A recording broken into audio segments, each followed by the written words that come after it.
तो बच्चों इलास्टिसिटी में हमने कहा कि किसी भी मटेरियल को अगर हम डिफॉर्म करते हैं तो उसमें एक टेंडेंसी डेवलप होता है जो अपने शेप को रिगेन करे, तो उसी टेंडेंसी को हम कहते हैं इलास्टिसिटी। जैसे रॉड पे हमने फोर्स लगा के इसके लेंथ को इलोंगेट किया, इसका लेंथ ओरिजिनल L था, अब इसका लेंथ थोड़ा हो गया L plus delta L because of this force.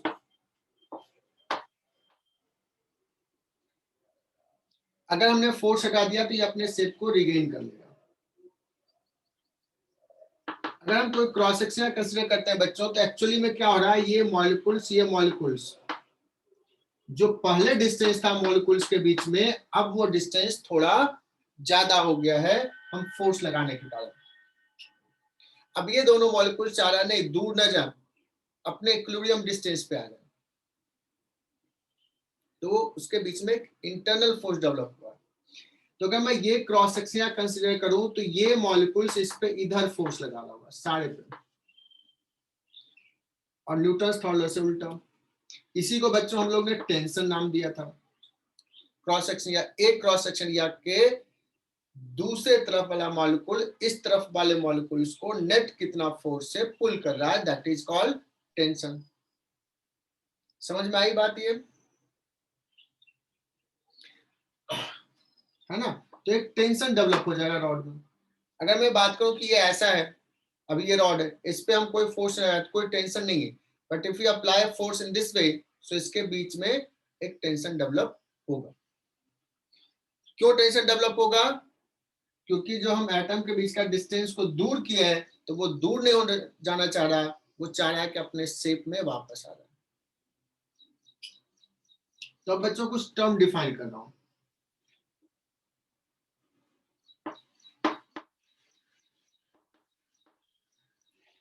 अच्छा, टर्म डिफाइन करते हैं strain.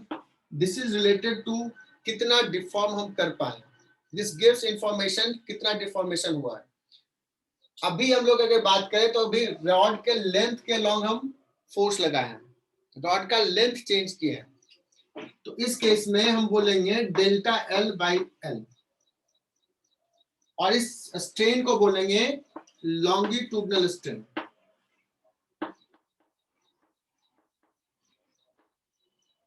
So strain is measurement of deformation. यह स्पेशल केस है, इसलिए इसको नाम दे दिया लॉन्गिट्यूडनल स्ट्रेन। कितना लेंथ चेंज हुआ divide by length, this is a unitless quantity, isn't it? Unitless, dimensionless.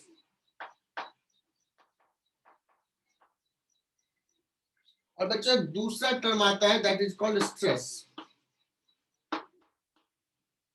Stress is कि हमने उसको डिफॉर्म करने के लिए कितना फोर्स लगाया, उसका मेजरमेंट है ना? बच्चों इस रॉड में कितना स्ट्रेस है, तो ये क्रॉस सेक्शन लिया, जो टेंशन डेवलप हुआ है, इंटरनल फोर्स डेवलप हुआ है, this divide by area, this is called stress. और इस पर्टिकुलर केस में कहेंगे लॉन्गिट्यूडनल स्ट्रेस।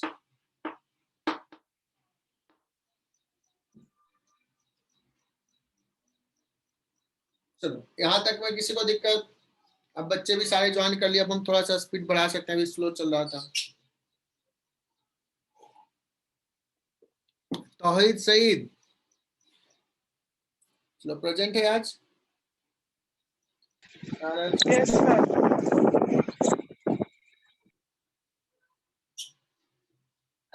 बच्चों स्ट्रेस क्या हो गया, फोर्स बाय एरिया, इसका यूनिट क्या हो जाएगा,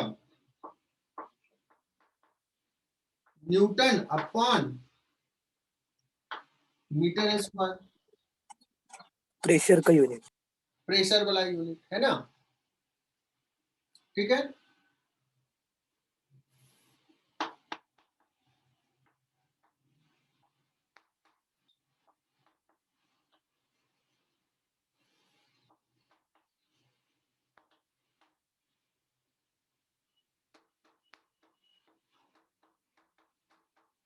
बच्चों लिख रहा हूं Hooke's law.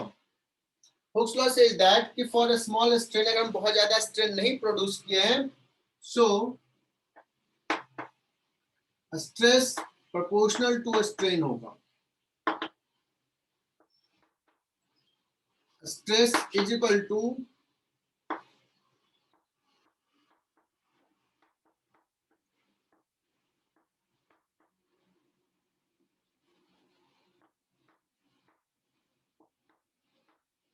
Elastic modulus into strain. अब अभी हम ये जो लिखा है जनरल लिखे हैं बच्चों, स्ट्रेस और स्ट्रेन दिखाया मैंने, एग्जांपल लिया है एक लॉन्गिट्यूडनल के लिए, बट अभी जो इधर लिखा हूं मैं, किसी भी टाइप का स्ट्रेन होगा, है ना, तो ये रहेगा। तो अगर सर और क्या टाइप का होगा, लॉन्गिट्यूडनल के अलावा और क्या हो सकता है? ठीक है ना बच्चों, हम रॉड का लेंथ इंक्रीज कर सकते हैं, किसी बॉडी का सरफेस इंक्रीज चेंज कर सकते हैं, किसी बॉडी का सॉरी वॉल्यूम चेंज कर सकते हैं ना, तो उसके अकॉर्डिंगली हम डिफाइन करते हैं। तो बच्चों यहाँ पे 3 टाइप का होता है। एक बोलते हैं longitudinal stress,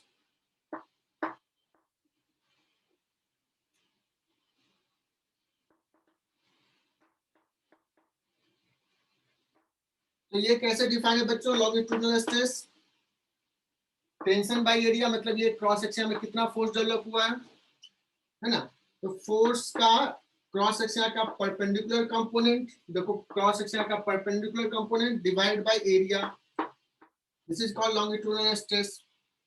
longitudinal strain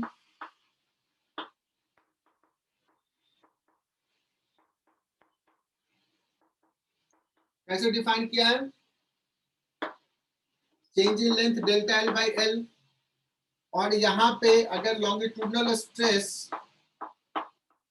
that is equal to Young's modulus into strain होता है डेल्टा एल बाई एल। तो इस इलास्टिक मॉडुलस को यहाँ पे क्या अलग से नाम दे दिया गया?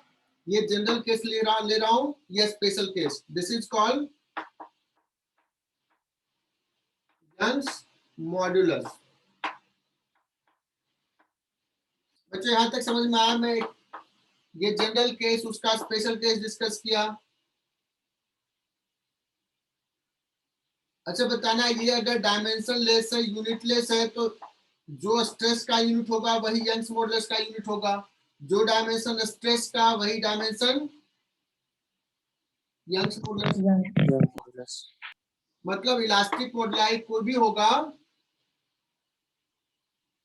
उसका डायमेंशन, स्ट्रेस का डायमेंशन, प्रेशर का डायमेंशन सेम होगा। यहां तक क्लियर? बच्चा दूसरा में आता हूं, तो अगर सर एक तो आपने लॉन्गिट्यूडिनल बताया, दूसरा क्या होता है?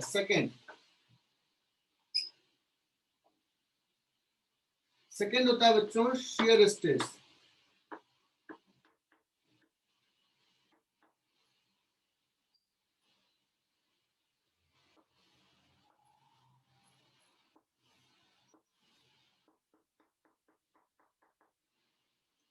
शियर स्ट्रेस ऐसा होता है कि हम फोर्स ना सरफेस के क्रॉस सेक्शन के पैरेलल लगाते हैं, पैरेलल, ये क्रॉस सेक्शन फोर्स लगा रहे हैं, और यहाँ पे इसको फिक्स कर दिया है, या इसको इधर फोर्स लगा सकते थे, बट अभी मैं दिखाने के लिए इसको फिक्स कर दिया और इस पे फोर्स लगा रहा है। तो ये जो फिक्स्ड सरफेस है वो इस पे फोर्स इधर लगा रहा है actually. Because of this force बच्चों इसका ना ऐसा कुछ डायमेंशन ले लेगा, इसका क्रॉस सेक्शन सपोज ए है,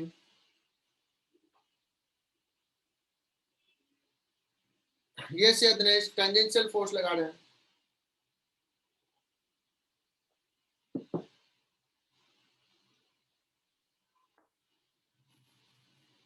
तो बच्चों यहाँ पे shear stress is defined as F parallel to the surface divided by cross section area। अगर सपोज यहां से यहां गया, ये सपोज छोटा सा डिस्टेंस x गया आगे, और ये लेंथ यहां से l है, या h लिख लेता हूं, h है, तो shear strength shear strain is defined as ये डिस्प्लेसमेंट x अपॉन ये हाइट h, है ना बच्चों। अगर ये एंगल थीटा का है तो शियर स्ट्रेन क्या हो जाएगा बच्चों, tan थीटा। क्योंकि ये बहुत ही छोटा सा डिस्प्लेसमेंट होता है तो थीटा बहुत स्मॉल होता है, तो दैट इज थीटा। क्या बात समझ में आई?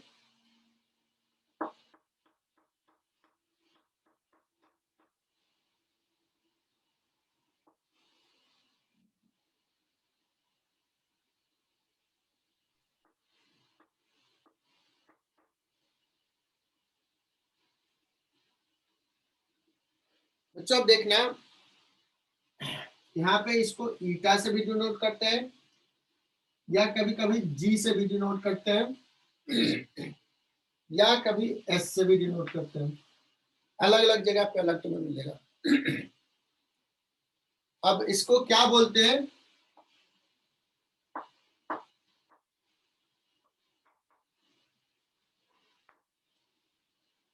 समझना इसको। यहाँ पे जैसे यहाँ पे तो यंग्स मॉडुलस, हर बुक में हर जगह पे यंग्स मॉडुलस वाई ही लिखा रहेगा, बट शियर मॉडुलस में ना अलग अलग बुक अलग अलग कन्वेंशन फॉलो करता है। कहीं एस लिखा रहता है, कहीं जी रहता है, कहीं ईटा रहता है, तो मैं सब लिख दिया। ऐसा नहीं कि सर ने कुछ और पढ़ाया बुक में तो कुछ और है, तो ये परेशान होने वाली बात नहीं है। और ये जो प्रोपोर्शनलिटी कांस्टेंट आएगा बच्चों, उसको बोलेंगे शियर मॉडुलस,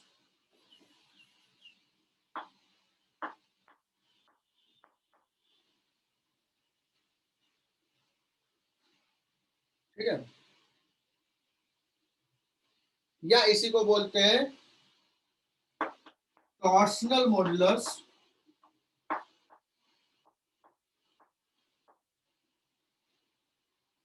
और सबसे इंपॉर्टेंट इसी को बोलते हैं मॉडुलस ऑफ रिजिडिटी।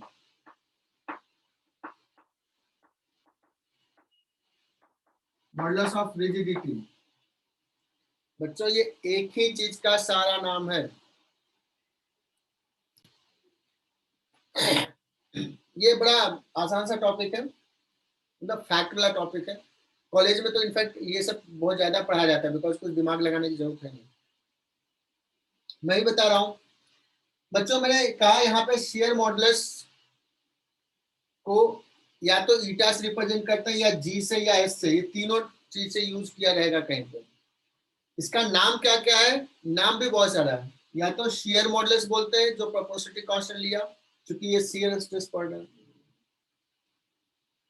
फिर कहा इसको ना टॉर्सनल मॉडुलस भी बोलते हैं। किसी को नहीं दिख रहा तो मैं यहाँ पे लिख देता हूँ।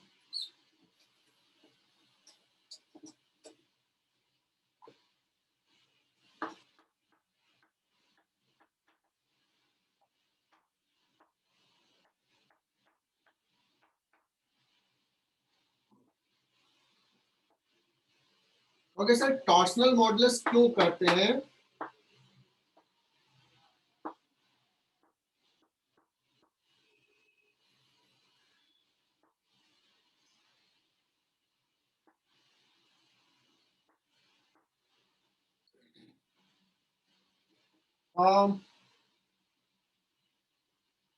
एसएचएम में एसआरपी सर ने पढ़ाया होगा टॉर्सनल पेंडुलम को, बच्चा पूछ भी रहा था। बच्चों इसमें क्या करते हैं ना, ये वायर है, इसको ट्विस्ट करता है ऐसे। बच्चा बताओ कि ये क्रॉस सेक्शन के क्रॉस हम कैसा फोर्स लगा रहे हैं, पैरेलल। इसमें शियर स्ट्रेस प्रोड्यूस कर, एक लेयर के ऊपर दूसरे लेयर को ट्विस्ट कर दें। जब ऐसे रोटेट कर दोगे, सोचो ये हमारा वायर है और एक रॉड ऐसे फिक्स कर दिया, बेल्ट कर दिया, इसको फिक्स कर दिया सीलिंग पे, और ये रॉड को ना थोड़ा ट्विस्ट कराते हैं ऐसे, ऐसे छोड़ दोगे तो ये वापस आएगा। This will perform like this, ये ऐसे परफॉर्म करेगा। इसी को बोलते हैं टॉर्सनल पेंडुलम, है ना। इसलिए इसको क्या बोलते हैं बच्चों, इस मॉडुलस को टॉर्सनल मॉडुलस भी बोलते हैं। और सबसे इंपॉर्टेंट मॉडुलस ऑफ रिजिडिटी, इस पे थोड़ा सा टाइम देंगे, जनरली टीचर्स इतना बताते नहीं है। बच्चों अगर तुम्हें मैं पूछूं कि बच्चों बताओ इसको ब्रेक करना, या ये पेन है, इसको ब्रेक करना है, तो कैसे ब्रेक करना चाहते हो, क्या करते हो, तुम्हारा क्या क्या एक्शन होता है? क्या तुम ऐसे के पुल करके देखते हो क्या? ऐसे पुल करके कोशिश करो तो ऐसे करते हो। देखो, इस फिंगर से ऊपर और इस फिंगर से नीचे। Are you getting my point? ऐसे। तो एक्चुअली में तुम कैसे फोर्स लगा रहे हो पता है? ऐसे करने के बाद ये क्रॉस सेक्शन के पैरेलल फोर्स लगा रहे हो, पैरेलल। तो कोई भी मटेरियल कितना रिजिड है, कितना इजीली हम डिफॉर्म कर लेंगे, तो वो डिफॉर्मेशन अगर देखना होता है बच्चों, तो तुम ऐसे लगा करके नहीं देखते हो, तुम क्या करते हो? ऐसे। मतलब जो फोर्स लगा रहे हो वो क्रॉस सेक्शन के पैरेलल लगा रहे हो और इजीली ब्रेक होता है। सीजर जो वर्क करता है बच्चों, सीजर सीजर देखो बहुत शार्प नहीं होता है, देखो कोई सीजर जो वर्क करता है ऐसे, तो बच्चों इसके एक आर्म के ऊपर दूसरा जो है ना जस्ट साइड में होता है, पता है ना? एक के ऊपर दूसरा नहीं होता, जस्ट साइड में होता है। और जब पेपर या ये क्लॉथ यहाँ पे डालोगे तो क्या होता है कि एक से ऊपर फोर्स लगा, दूसरे से नीचे, this is producing shear stress, उसके कारण वो कट हो जाता है। क्या किसी ने ऑब्जर्व किया था? किया है? सीजर कैसे घर पे जाके एक के ऊपर दूसरा नहीं होता है, एकदम साइड में होता है। और अगर थोड़ा ज्यादा साइड हो जाए तो वो नहीं कटता है ना? एकदम साइड में होता है। तो बच्चों सीजर किस पे वर्क करता है? सीजर से जब कट करते हैं तो क्या प्रोड्यूस करता है वो? Shear stress. Shear stress produce करता है ना? और किसी मटेरियल का जो शियर मॉडुलस है वो कम होता है यंग्स मॉडुलस से, इसलिए उसको शियर स्ट्रेस प्रोड्यूस करके हमें ब्रेक करना जो होता है वो आसान होता है। ओके बच्चों, तो मॉडुलस ऑफ रिजिडिटी का मीनिंग समझ में आया कि material is how much rigid, ये कौन डिटरमाइन करेगा? ये वाला। चलो बच्चों हम लोग एक एक करके आएंगे। फिर अब कहोगे सर आपने दो बता दिया, और कुछ है क्या? बता दिया बच्चों, यंग्स मॉडुलस बता दिया, शियर मॉडुलस बता दिया, तीसरा एक और है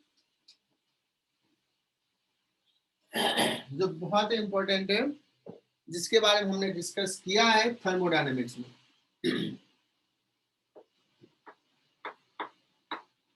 तो कहेंगे वॉल्यूम स्ट्रेस।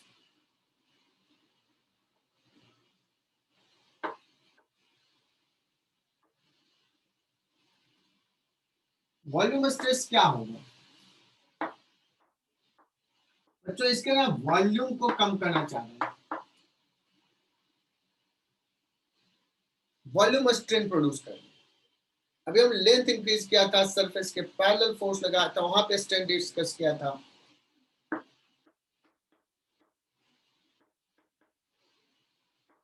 और इट विल बी डिफाइंड बच्चों, volume strain will be defined as delta V upon कितना वॉल्यूम में चेंज हुआ डिवाइड बाय वी।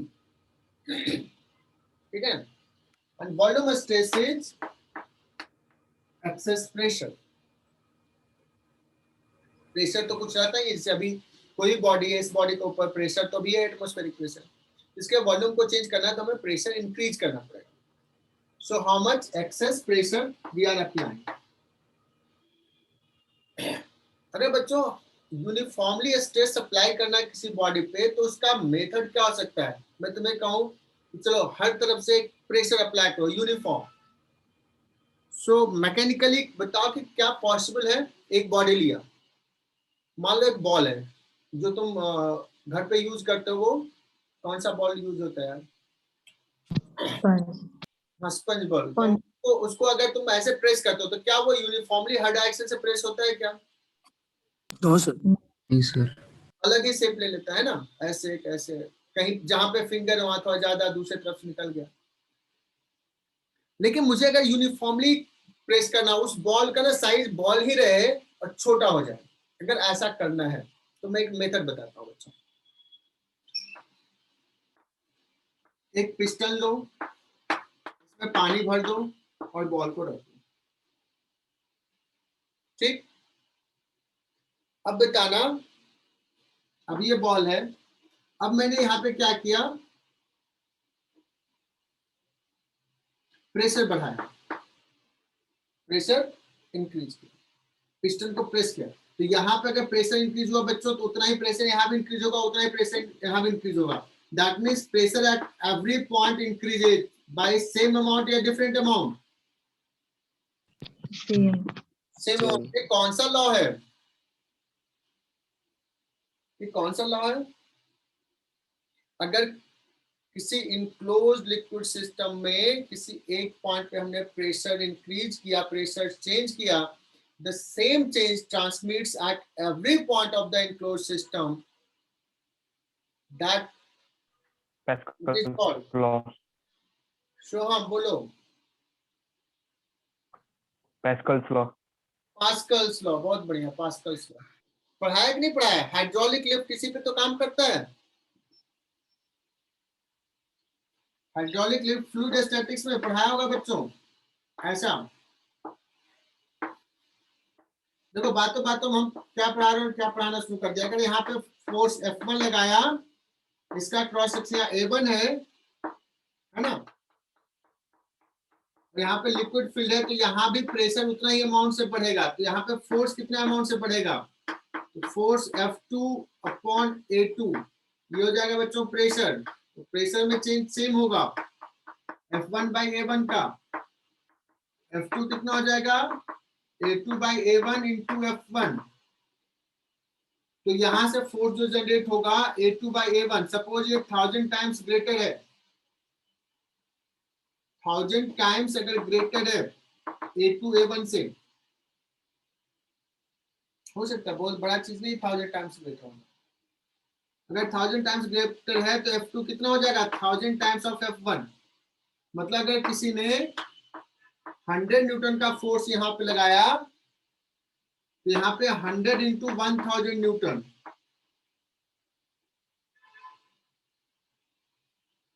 इतना का फोर्स लग जाएगा।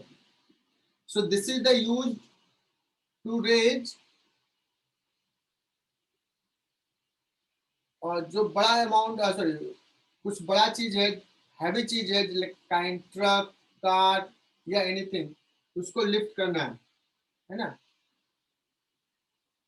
उसमें यूज होता है ये। यहाँ पे छोटा फोर्स लगा करके लार्ज फोर्स जनरेट करना। इसमें और भी कुछ बताते, क्या एनर्जी कंजर्वेशन का वायलेशन होता है क्या यहाँ?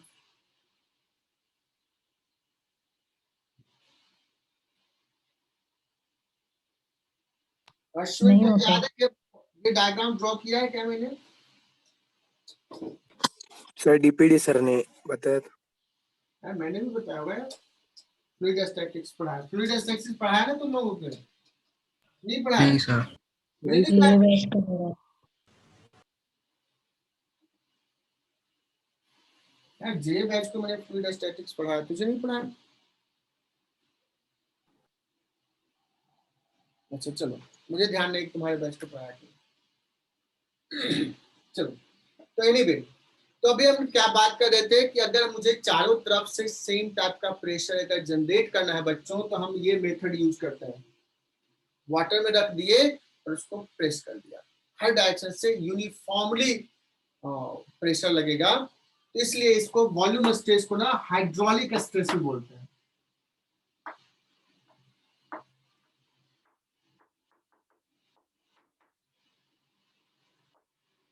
बात क्लियर हुआ? वॉल्यूम स्ट्रेस को हाइड्रोलिक स्ट्रेस भी कहते हैं। क्यों? बिकॉज हम इस टाइप का प्रेशर इस मेथड से जनरेट करते हैं। यहां भी बच्चों क्या हो जाएगा? Delta P volume stress is proportional to volume strain, और बच्चों प्रोपोर्शनलिटी कांस्टेंट को बल्क मॉडुलस बोलते हैं। और यहाँ पे चूंकि डेल्टा पी अगर हम प्रेशर इंक्रीज करते हैं तो वॉल्यूम कम होता है, ये और ये अपोजिट साइन का है, that's why we put minus sign. Clear? This is called bulk modulus.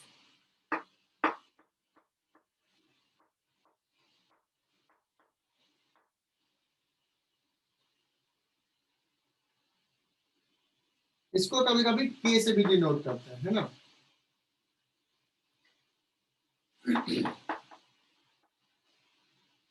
तो बल्क मॉडुलस अगर हम लिक्विड का या सॉलिड का कहें तो ये बहुत लार्ज होता है, उसके वॉल्यूम को चेंज कराना बड़ा आसान नहीं है, बहुत मुश्किल है, बहुत लार्ज फोर्स लगाते हैं तो छोटा सा अमाउंट वॉल्यूम का चेंज होता है। But what about gas, solid liquid में बहुत लार्ज डेल्टा पी बहुत लार्ज होगा तो ये डेल्टा भी बहुत छोटा होगा। But in case of gas volume is very sensitive to pressure, थोड़ा सा भी प्रेशर चेंज करेंगे उसके कॉरेस्पॉन्डिंग वॉल्यूम चेंज होगा, है ना। इन दैट केस इसको डेल्टा पी को ना बहुत सेंसिटिव है, छोटा सा भी चेंज ये रेस्पॉन्ड करता है, तो यहाँ पे डीपी लिख दिया, that is equal to minus B into, इसको क्या लिख देंगे बच्चों, डीवी अपॉन वी। तो बल्क मॉडुलस क्या आ जाएगा बच्चों, यहाँ पे v आ गया, v इंटू बाई डीवी, ये माइनस साइन। बच्चों इसको याद कर लेना अभी का भी, दिस इज वेरी इंपॉर्टेंट। क्या याद है किसी को कि क्या मैंने ये पढ़ाया है? थर्मो में पढ़ा है? बोलो पढ़ाया है। बच्चों देखो मैंने बल्क मॉडुलस यहाँ पे पढ़ा रहा हूँ, इससे पहले हमने हीट एंड थर्मोडायनेमिक्स में पढ़ाया और फिर से तुम्हें साउंड वेव में पढ़ाएंगे सर, है ना। तो ये बड़ा इंपॉर्टेंट है, इंपॉर्टेंट इसलिए बिकॉज हमारे सिलेबस में स्पेशली लिखा रहता है बल्क मॉडुलस पढ़ना है। तो bulk modulus for different processes ये हमने पढ़ा दिया है।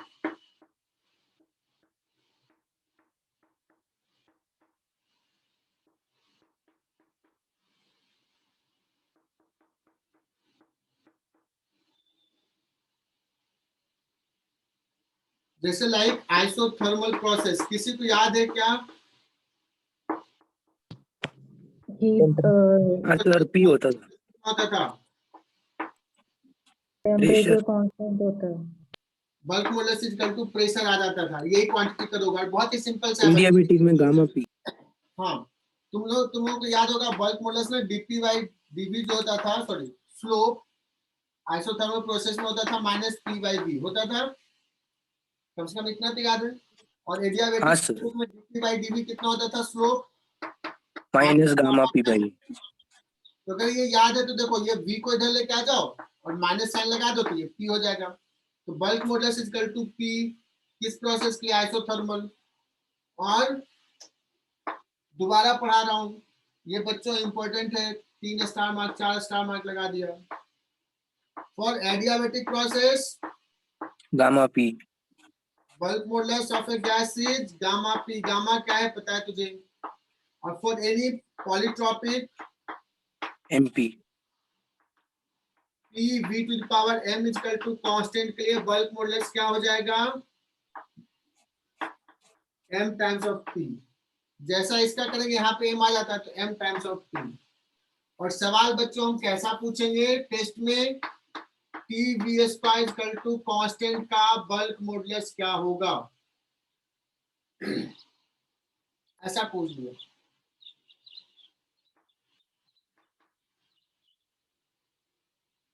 ओके सर, बहुत ही सिंपल सा है, p v square equal to constant है, इसको ऐसे लिख लेंगे, t को लिख लेंगे p v to the power q equal to constant.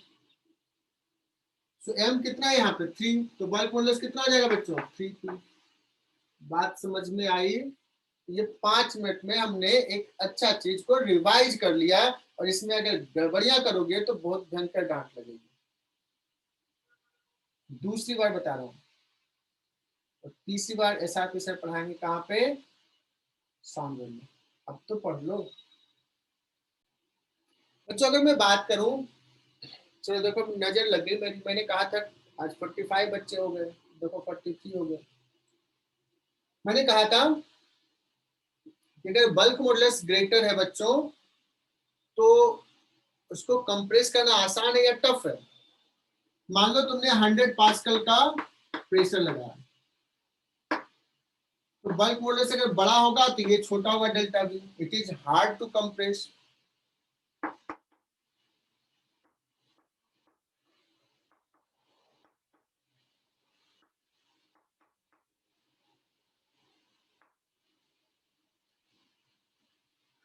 बच्चों 1/b, b के उल्टा को, अगर बल्क मॉडुलस बड़ा होगा तो 1/b छोटा होगा।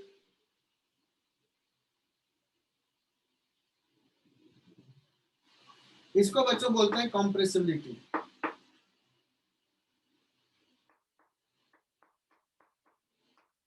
कितना इजीली कंप्रेस होगा, मतलब 1/b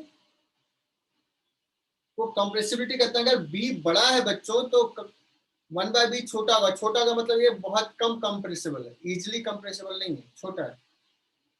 ठीक है, तो ये हो गया बच्चों डेफिनेशन, ये सारी चीज। अब आ जाते हैं फिर से, ये हमने अभी जनरल इंट्रोडक्शन दे दिया। फिर से वापस आ जाता हूँ लॉन्गिट्यूडनल स्ट्रेन।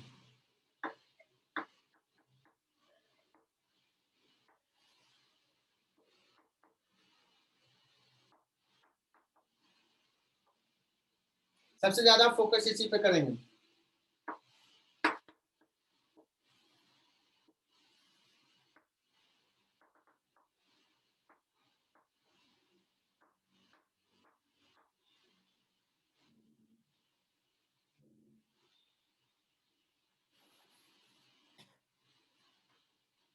अगर सपोज ये डिस्टेंस x गया बच्चों, इसमें एक टेंशन डेवलप होगा T,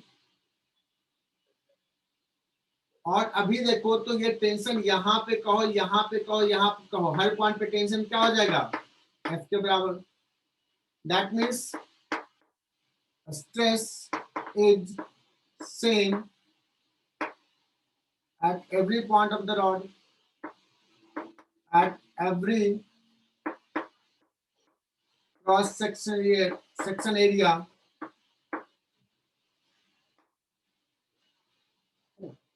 छोटा सा सवाल लेते हैं, कुछ मैसेज आया देख लेते हैं।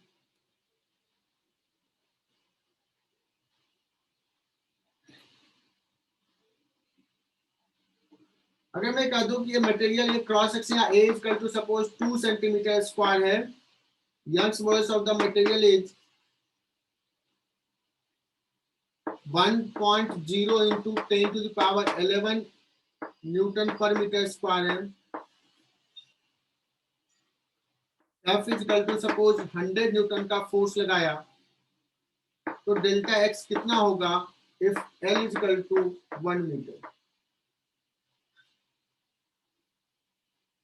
है ना। ओके सर, बहुत ही सिंपल सा है, डेल्टा एक्स निकालना है। Okay sir, F by area that is equal to Young's modulus into delta X by L। L is given, Young's modulus is given, F is given, A is given, x निकालना कौन सी बड़ी बात है कि नहीं।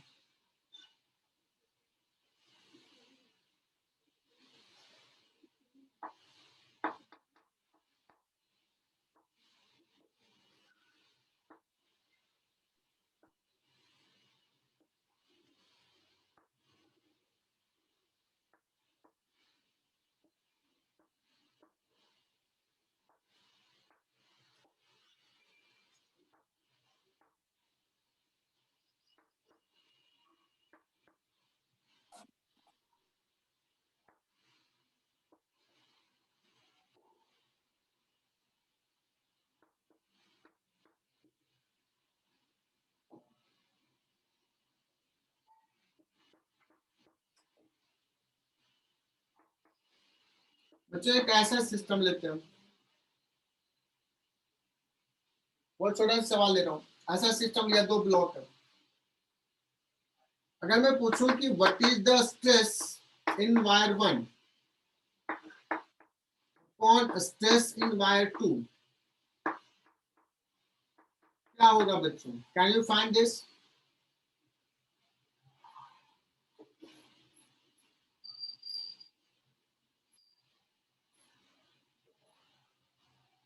Stress in wire 1 upon the stress in wire 2, R is the cross sectional radius of the wire 1 और 2R is the cross sectional radius of the wire 2। ये थोड़ा ठीक है बच्चों, तो ये निकाल के बताओ कितना होगा रेशियो।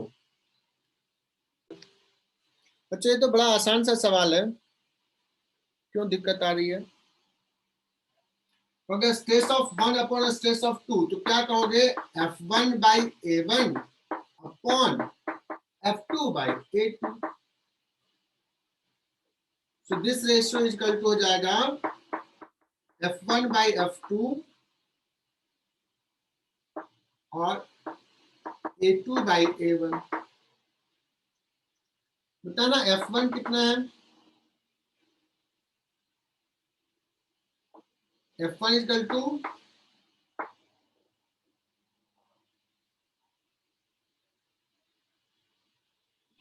सर mg या 2mg। सर हाँ बोलो। सर उस वायर में तो टेंशन अलग अलग जगह पे अलग होगा ना? नहीं, ये वायर का मास नेग्लिजिबल है। चलो अब बोलो, मास ऑफ वायर दिया है क्या मैंने, मास of the wire is negligible. सिर्फ ये मास है और ये मास है, तो इसका टेंशन कितना हो जाएगा,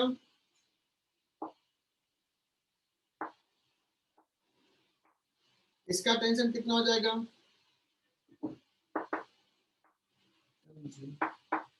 A2 कितना है बच्चों,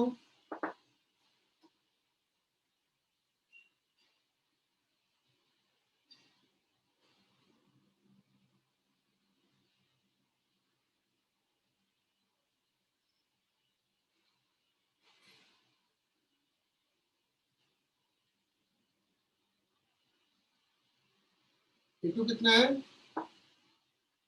4 times of A1। Am I right? कितना हो जाएगा बच्चों answer, Why 4 times, because cross section radius ये है, तो A1 हो जाएगा बच्चों पाई आर स्क्वायर और A2 हो जाएगा पाई इंटू 2r का स्क्वायर। अब इतने छोटे सवाल में तुम लोग गड़बड़ कर रहे हो, मैंने थोड़ा चेंज कर दिया सवाल, बाकी सब डेटा वही है। इस मटेरियल का यंग्स मॉडुलस 2y है और इस मटेरियल का यंग्स मॉडुलस y है।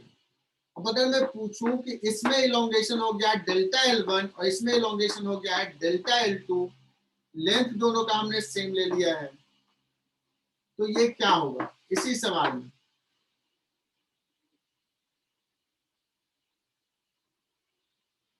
है ना। तुम कहोगे सर डेल्टा एल जो होता है वो होता है कितना, stress F, stress upon Young's modulus into L। Is it correct? Correct, ऐसा लिख दिया। Can you write this? उसी को थोड़ा सा लिख लिया। तो डेल्टा L1 बाई L2 क्या हो जाएगा, F1 upon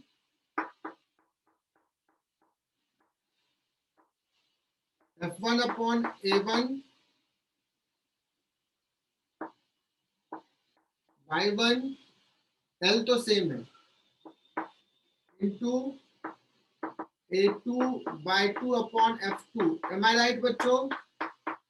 F1 by F2 into A2 by A1 into Y2 upon Y1। F1 by F2 कितना है बच्चों 2, A2 बाई A1 कितना है 4, Y2 अपॉन Y1 कितना है 1 बाई 2। तो क्या आंसर हो जाएगा, आई बात समझ में? तो इस सवाल में दे करके मैंने स्ट्रेस दोनों का रेशियो पूछ सकता हूँ, दोनों में कितना चेंज इन लेंथ है वो पूछ सकता हूँ,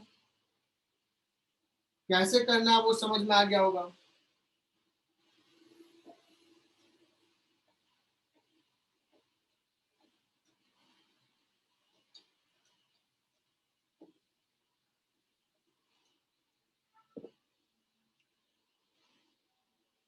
अभी कहा कि सर अगर इस वायर का कुछ मास है, पिछला में हमने मास नेग्लिजिबल लिया था compare to the mass of the block, अभी कह रहे नहीं सिर्फ इसी रोप का ही मास है ना। ये बड़ा इंपॉर्टेंट सवाल है, ये बेसिक सवाल है, इसे कर लो 2 स्टार मार्क। ए रोप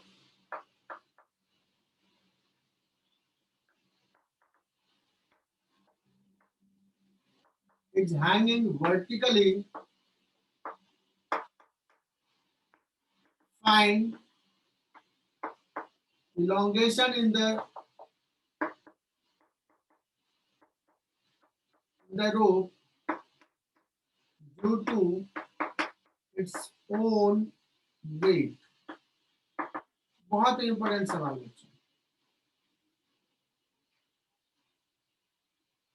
अब सुनना, इस रोप में कितना इलोंगेशन होगा, इसको इलोंगेट कराने वाला फोर्स कौन सा है, mg का फोर्स। क्या उसके कारण टेंशन हर पॉइंट पे सेम है या डिफरेंट है, क्या stress is same at everywhere.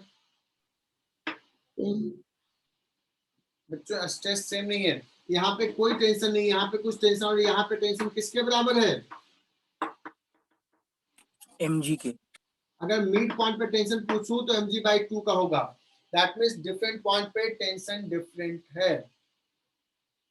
जब टेंशन डिफरेंट है तो स्ट्रेस डिफरेंट है। तो if we consider some element, तो इस पर्टिकुलर एलिमेंट dx का अलग इलोंगेशन होगा, इसमें दूसरा dx में अलग होगा, तीसरा में अलग होगा। तो हमें क्या करना है, हमें करना ये है कि इसमें इलोंगेशन प्लस इसमें इलोंगेशन प्लस इसमें इलोंगेशन, सारे एलिमेंट का इलोंगेशन को ऐड करना है। और इसका मेथड क्या होता है, integration. That means we have to consider an element। बच्चों सबसे पहले तो मुझे यहाँ पे टेंशन चाहिए। पहले तो ये रियलाइज होगा कि हमें इंटीग्रेशन करना पड़ेगा। ये रियलाइज होना का मतलब हम 50% सवाल सॉल्व कर लिए। So find tension at distance x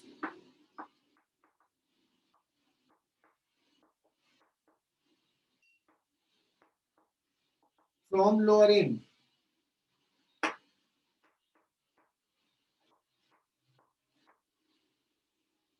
मैं डायरेक्टली टेंशन लिख दूं बच्चों, मैं किसका एफबीडी ड्रॉ करूंगा, मैंने पढ़ाया न्यूटन्स लॉ में, बहुत मन से पढ़ा है, इतने का एफबीडी ड्रॉ करूंगा। तो ये जो होगा इसका m डैश मास है, तो m डैश जी हो जाएगा टेंशन, यही है ना, इसके वेट को बैलेंस करना। तो अगर सर m डैश कितना होगा, कहूंगा यूनिट लेंथ का मास m/l, x लेंथ का मास इतना into g। Are you comfortable with this equation? Yes sir. ठीक है। अगर मैं कहूं बच्चों कि इस छोटे से एलिमेंट में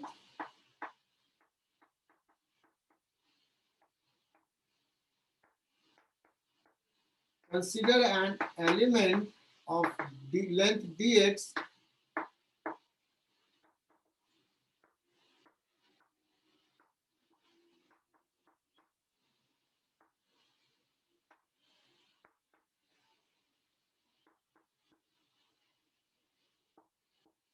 यहां तक लिख लो।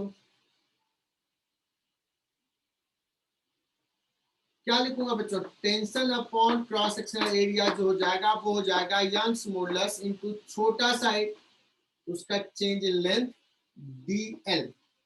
dl क्या ले रहा हूं, इस एलिमेंट का लेंथ dx था, अब थोड़ा बढ़ गया dl अमाउंट से, अपॉन ओरिजिनल लेंथ। इस चीज को समझो, dl क्या लिखा हूं, change in length of the element.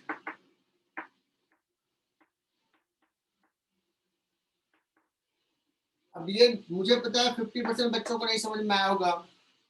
Strain हम जब हम लिखते थे delta L by L, L होता था ओरिजिनल लेंथ और उसमें चेंज लिखते थे डी एल डेल्टा एल। यहाँ पे इस एलिमेंट को ले रहे हैं, इसका ओरिजिनल लेंथ हो गया dx, चेंज इन लेंथ पे लिखा है dl। सो dl कितना हो जाएगा बच्चों, t upon area y into dx। और ऐसे ऐसे हर एलिमेंट के dl को ऐड करना है, that means we will integrate. जिसको ये लैंग्वेज समझ में आ गया वो फिर बहुत आसान हो जाएगा। तो dl का इंटीग्रेशन हो जाएगा बच्चों delta L total elongation T, क्या टी को बाहर ले लूं? नो टी को बाहर ले लूं क्या? ओके नहीं सर, सर। टी को कैसे बाहर ले सकते हैं? टी इज इक्वल टू है m by l into G. m by l तो बाहर ले सकते हैं, लेकिन x को अंदर रखना पड़ेगा। अरेंज करके लिख लिया बच्चों, mg upon y a l, x dx का हो जाएगा बच्चों x स्क्वायर बाई 2। कहां से कहां इंटीग्रेट करना है? 0 से लेकर के l तक, ये पुट कर दो। mg अपॉन एक l चला जाएगा, 2 रह जाएगा, 2y a इंटू l।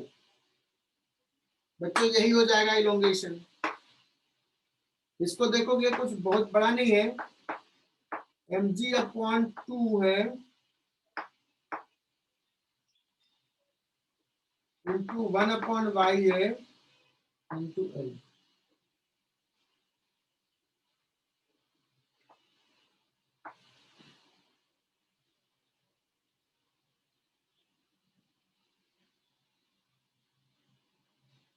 बच्चों इसको क्विकली थोड़ा सा एनालाइज कर लेते हैं।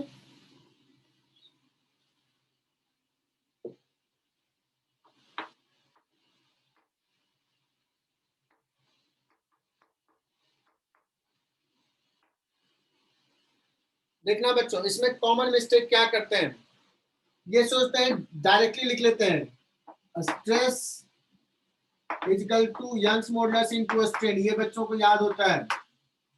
अगर मैं पूछा जाए कि what is the strain, sorry what is the delta L, तो ये फॉर्मूला लिखते हैं।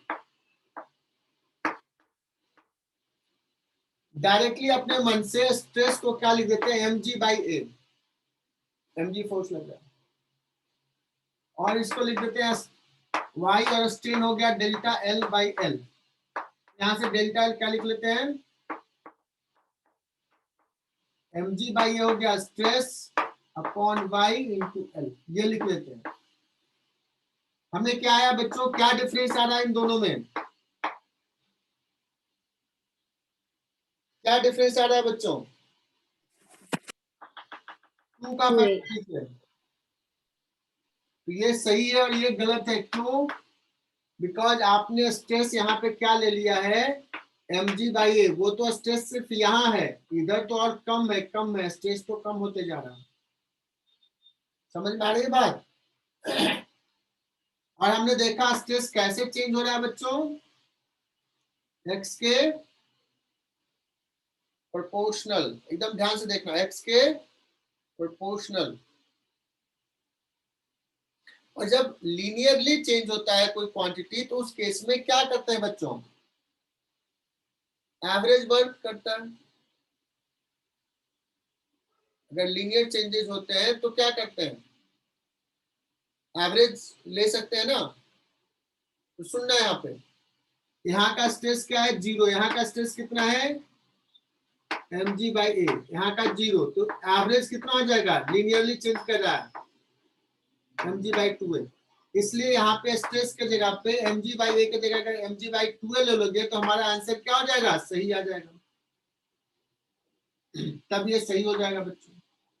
क्या ये बात समझ में आई बच्चों? सो आपसे हम क्या करेंगे, ऐसे केस में इंटीग्रेशन करना है तो ठीक है, नहीं तो हमने देख लिया कि लीनियरली चेंज हो रहा है तो एवरेज ले लेंगे, यहाँ का प्लस यहाँ का डिवाइड बाय 2। ओके,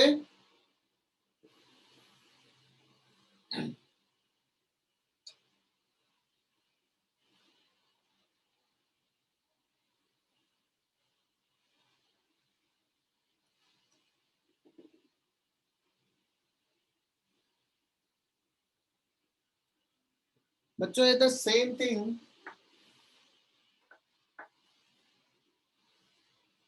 रिकॉर्डिंग चालू है। सेम क्वेश्चन आता है कि हम एक रो पे जिस पे एक फोर्स एफ लगाएं और स्मूथ सरफेस पे,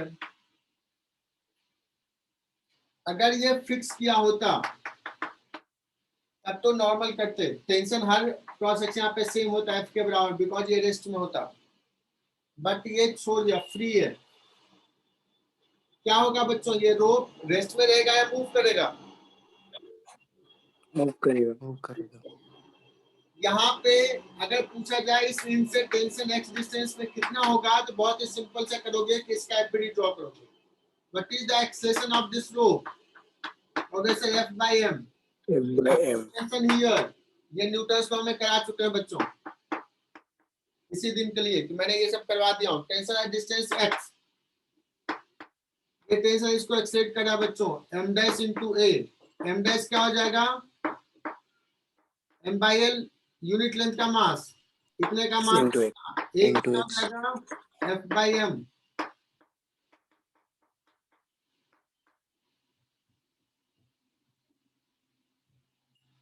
यहाँ पे भी टेंशन कैसे वेरी कर रहा है x के साथ, ये एग्जैक्टली वही क्वेश्चन है बच्चों जो अभी हमने ऐसा में किया था। इसमें टेंशन x डिस्टेंस पे क्या आया था? mg by l into x आया था। मतलब जो रोल यहाँ पे mg का था, यहाँ पे वही रोल कौन प्ले कर रहा है? f कर रहा है ना। तो अगर पूछा जाए इसमें एलोंगेशन कितना होगा डेल्टा l, तो कहोगे स्ट्रेस लिखेंगे तो स्ट्रेस F by 2 ले लेंगे, average stress upon y into L। This will be the elongation in this rod. Is it clear? यहाँ का स्ट्रेस 0, यहाँ का स्ट्रेस F प्लस 0/2। अब यही सवाल थोड़ा सा मॉडिफाई करके पूछ सकता है बच्चों। ये है systematic way of learning, this is the science. अगर कह दे यहाँ पे हमने 2F लगा दिया बच्चों और यहाँ पे F लगा दिया, और मैं पूछ दूं कि what is the length, sorry elongation delta L, Young's modulus y, तुम क्विकली बता सकते हो। कैसे बताओगे बच्चों?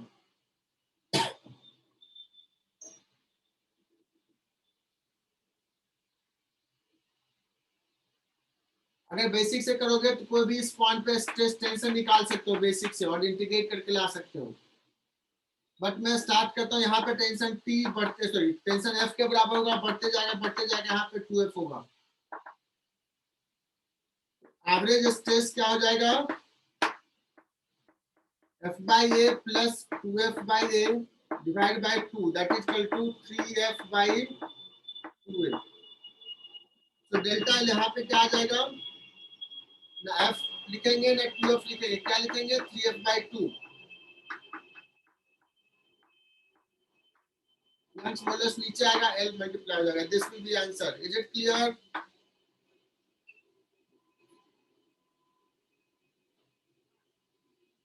अगर किसी को टेंशन यहाँ से डिस्टेंस x पे निकालना है, how you will find tension? अगर बेसिक से करना है तो यहाँ का टेंशन न्यूटन्स लॉ बता रहा हूँ बच्चों, न्यूटन्स लॉ। इसका एक्सेलेरेशन कितना हो जाएगा? 2F minus F, F by M हो जाएगा एक्सेलेरेशन। और इसका एफबीडी अगर ड्रॉप होगा तो लिखोगे T minus F, T minus F that is equal to M dash into A। कर लोगे सॉल्व बच्चों। नेक्स्ट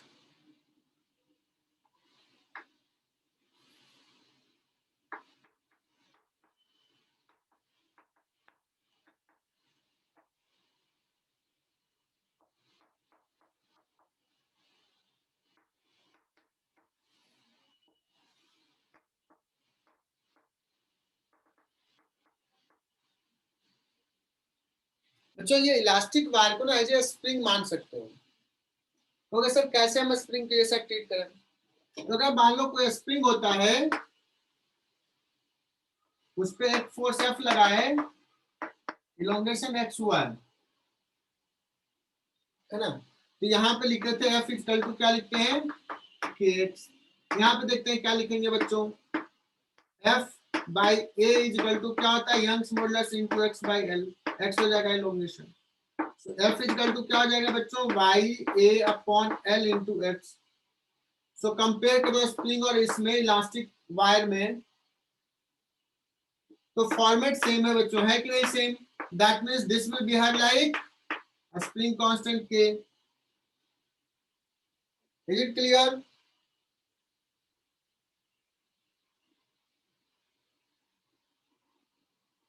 तो अगर इलास्टिक वायर को एज ए स्प्रिंग मानोगे इलास्टिक वायर को, तो उस इलास्टिक वायर का के क्या हो जाएगा, YA/L। अगर कोई पूछा जाए कि हमने x डिस्टेंस इलोंगेट कर दिया है, so what will be elastic potential energy.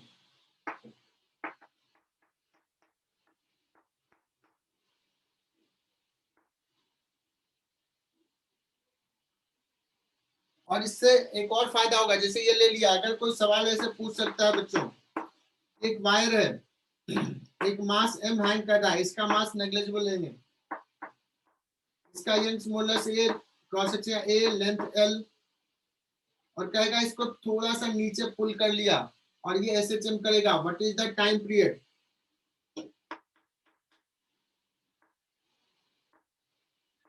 Time period क्या होता है बच्चों, 2π√m/k, इजंट इट। तो k के जगह पे क्या पुट कर दोगे, ये पुट कर दोगे। बात समझ में आई।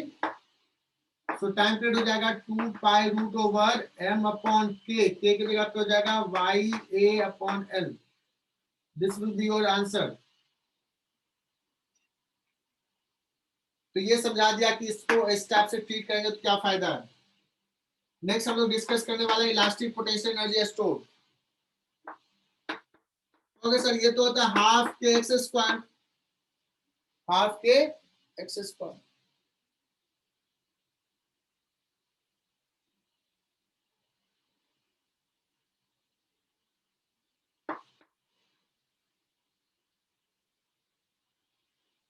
इसको ऐसे लिख सकते हैं बच्चों, हाफ के इंटू एक्स, ये हो जाएगा फोर्स इंटू एक्स अपॉन ए हो जाएगा, फोर्स बाय ए हो जाएगा तुम्हारा, क्या हो जाएगा, स्ट्रेस। ए मल्टीप्लाई किया, डिवाइड किया तो ए मल्टीप्लाई हो जाएगा, एक्स बाय एल हो जाएगा स्ट्रेन, एल डिवाइड किया तो एल मल्टीप्लाई कर लेता हूं। क्या ये और ये सेम है, टोटल पोटेंशियल एनर्जी क्या हो जाएगा बच्चों, हाफ एक्स हो जाएगा तुम्हारा स्ट्रेस, एक्स बाई एल हो जाएगा स्ट्रेन, ए इंटू एल, ए हो गया क्रॉस सेक्शन या एल हो गया लेंथ। ये क्या हो गया बच्चों, A into L volume of the wire.